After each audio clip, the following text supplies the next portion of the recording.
Usually Harvey's Lake police are dispatched to crashes. This time the crash came to them. You didn't tamper with public records though? No. Even though the Attorney General's office says you did? Definitely not, no. A slogan on this truck says freedom isn't free, but neither is the parking. The Mohegan Sun Arena is charging $10 to park here. They actually installed several security cameras all along the building pointing right at West St. Mary's Road. And now police are investigating. Well, Scott, crews are planning to repave Public Square here after they finish installing these wheelchair ramps. It's one of a couple projects they're working on between River and Washington Streets. Perhaps the biggest problem, according to that new audit, is state law does not allow the Turnpike to aggressively go after toll cheats compared to some other states. There was no need to because there are no signs of a threat here in the U.S. And data from the Luzerne County Sheriff's Office shows that the number of people who received gun permits last year climbed to 6,500.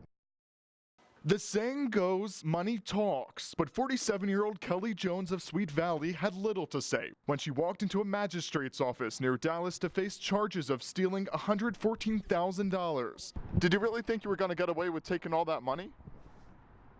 Court papers show Jones stole the money from Northeast Title and Tag. While employed as its chief financial officer, she allegedly created fake deposits and would then use the money to pay for her drug and gambling addiction.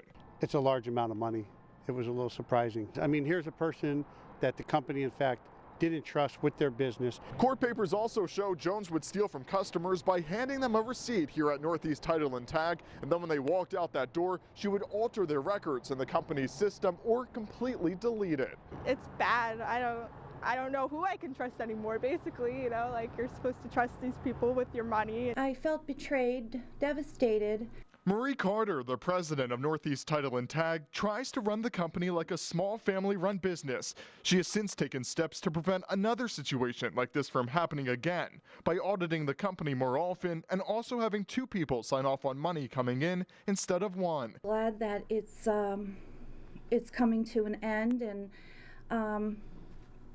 it's just it's sad to see it happen.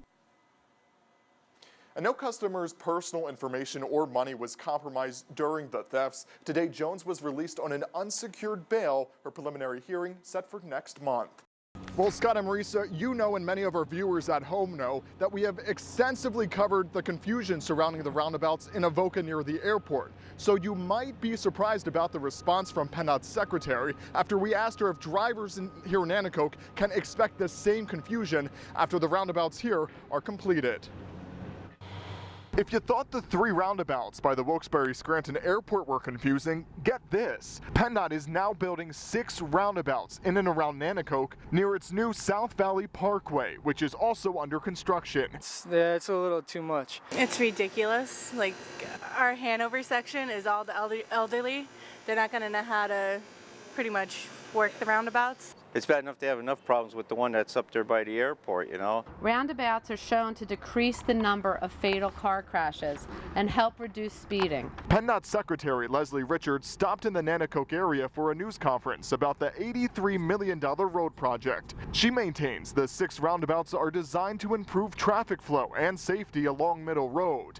Typical intersections can result in head-on or side collisions and even deaths. But Secretary Richards says the biggest damage from a crash in a roundabout is usually just losing a side view mirror. We always want to work towards 0 fatalities on our roadways, and roundabouts are a huge asset in doing that. The airport roundabouts had problems. Newswatch 16 found it was too narrow for truckers to get through, and drivers had difficulty navigating all the signs. And we weren't alone. The Sunday Times published a front-page article on the controversy just last week. We showed the paper to Richards, but even with all the coverage, the head of PennDOT says she has not heard much of what's happened in Avoca. Drivers were confused, and there was even a design flaw. It was too tight for some tractor trailers. Can we expect that same type of response with these new ones?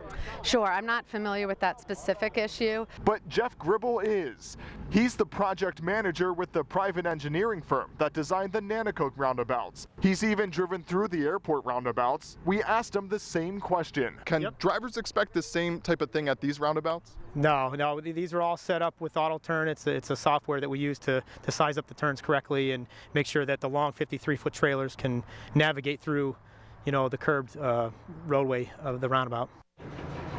So take a look at roundabouts in Pennsylvania by the numbers. The state's first roundabout built in 2005. There are now 28 across the state, plus 13 under construction, and 20 are being designed. So bottom line is, you might want to get used to those roundabouts no matter how you feel about them. And the whole shebang is supposed to be completed by 2019, and that includes those 6 roundabouts plus that 2-lane highway.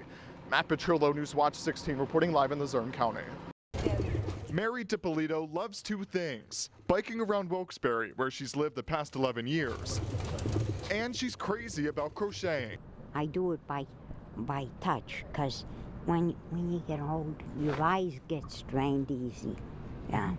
The 77-year-old woman's fingers dance back and forth in a choreographed rhythm like this 40 hours a week. I make up my own patterns.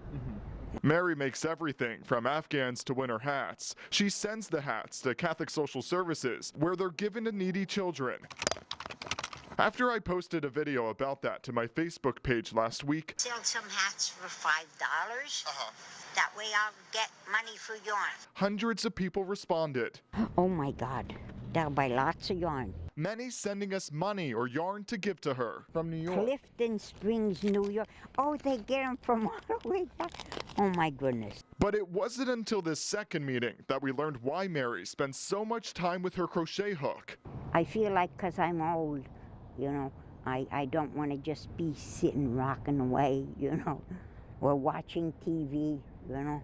Mary says she raised a daughter but never married the father.